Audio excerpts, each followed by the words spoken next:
Pentru a obține o licență de curse arcabord, un pilot trebuie să urmeze cursuri teoretice și practice despre sistemele arcabord, comunicații, meteorologie, manevre de curse, proceduri de urgență și opriri la box.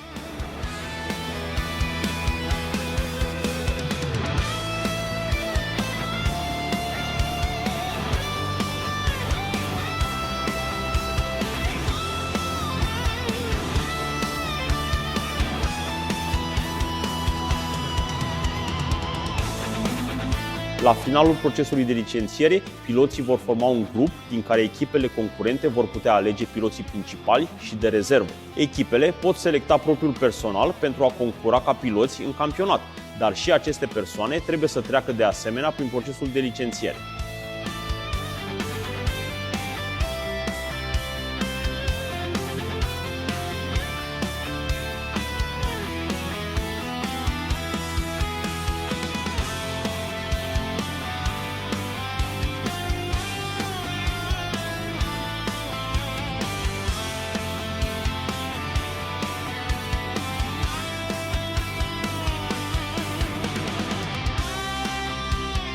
Pilotul campion mondial va primi un premiu în bani, a cărui valoare va fi comunicată cu 6 luni înainte de începerea campionatului mondial. În continuare, managerul responsabil de relația cu echipele ne va explica beneficiile participării în campionatul mondial de arcabord.